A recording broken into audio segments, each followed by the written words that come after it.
So I guess you're here because you either have a house for sale or you are looking to sell your house and you want to know what's the fastest way you can sell your house and get the most money. Well, stick around and let's talk about what needs to get done to sell your house fast for the most amount of money.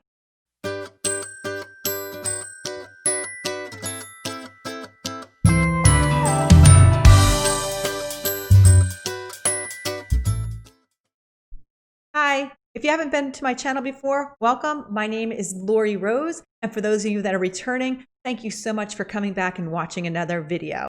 First things first, you need to start thinking like a seller and not a buyer. And what do I mean by that? I mean, you need to take your emotions out of the selling equation. So right now, I bet you're thinking, well, how can I not be emotional about this house, that I'm selling this house? It's emotional for all types of reasons. It could be that this is your first house that you've ever purchased and you put a lot of sweat equity into it and it means a lot to you.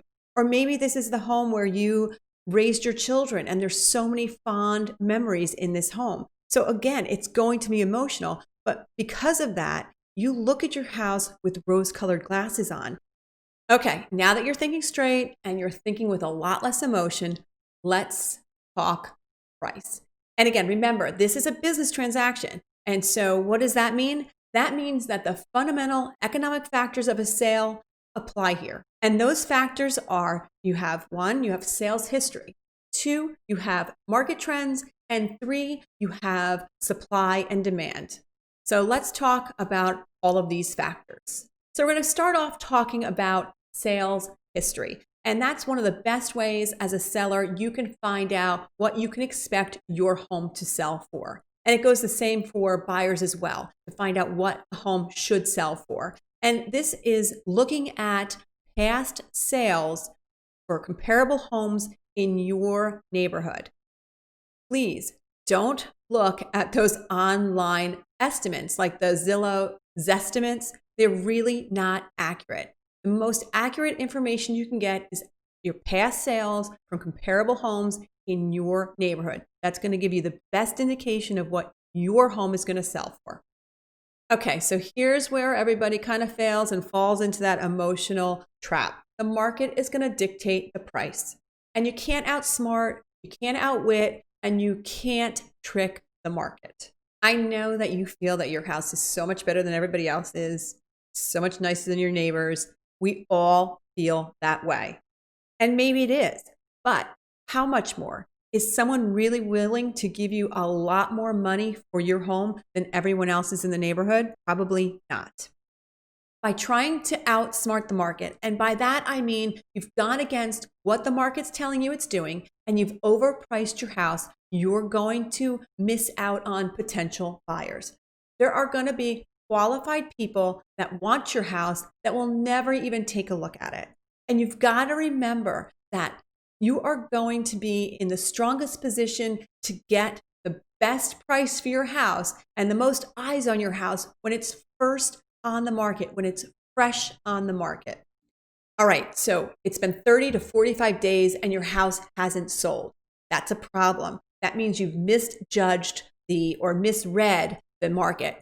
And so now what you're going to have to do is you're going to have to chase the market. And by chasing the market, I mean you need to start reducing your price. This puts you in a very weak position. That's why it's so important to get the pricing right the first time. So by this time, you have missed your opportunity to get the most amount of money for your home. Your buyers are going to start to look at your online history, and they're going to look at how many days on the market you have been on, and if you've taken price reductions, how many times you've done that. And they're going to look at your house and wonder what's wrong. They're going to wonder why everyone else has passed it up and why you've taken price reductions. They're going to wonder, is it still overpriced? They're just kind of looking at it like stale merchandise. It's kind of the same way when you walk into a department store and you go to that clearance rack. You look at it, there's nice stuff on there sometimes, but you wonder what's wrong with it and why hasn't anyone else bought it? It all comes back to emotion. You want to make sure that you price your house objectively, staying within the market value of your neighborhood and not some magical number that you have in your head. So next I want to talk about market trends, and there's two parts to that. The first part is the pricing trend. So you want to make sure that you price your house correctly on the market curve. You need to determine whether the prices in your neighborhood are trending higher or are they trending lower, and you need to price your house accordingly. By wishing your house was worth more than everybody else's and worth more than the market's dictating doesn't make it so. The next part of market trends is physical trends. So there are things you can do to your home right now to stand out amongst your competition if you know what buyers are looking for. And one of my biggest quick tips is to pick up a home magazine in your area. It's going to show you what is trending now. You might want to change a room color. You might want to think about taking an underutilized area in your home and making it a homeschooling area or home office. The more versatile you can make your home, the more you'll attract buyers. The more buyers you attract, the faster you will sell your home. Like I keep saying, take the emotion out of it.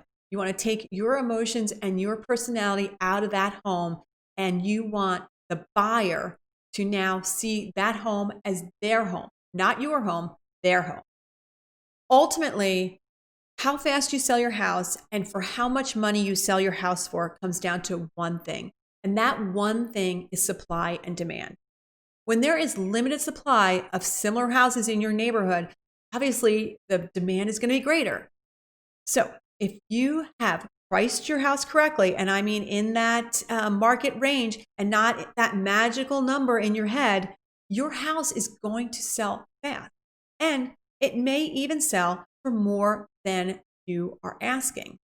Now, you might find yourself on the other side of this equation, and that would mean that there is low demand for your house or your area is flooded with similar houses in your neighborhood. And when you find yourself in this position, you need to do what it takes to stand out above your competition. And that means you have to aggressively price your home. And this is, again, where you've got to take the emotion out of it. If you want to sell your house and you want to sell your house fast, or you want to sell your house for the most amount of money, you need to price your house aggressively. When selling your house, it all comes down to this. You need to take that magic number and get it out of your head. You need to get real, and you need to take things less personally and remove the emotion out of the equation. So I wish you well on your journey to sell your home. And if you need any help, please feel free to reach out. It'd be my pleasure to give you some guidance. If you have any questions or comments about selling your home or this video, please make sure that you leave a comment below, and I will be happy to answer those comments. So I hope you enjoyed this video, and if you did, please make sure that you hit that like button. It really does mean the world to me. Also, if you haven't done so already, I'd love for you to subscribe to my channel as well. So until next time, my name is Laurie Rose. I'm a local realtor here in Naples, Florida, and I want to thank you again for hanging out with me today, and I'll see you next time.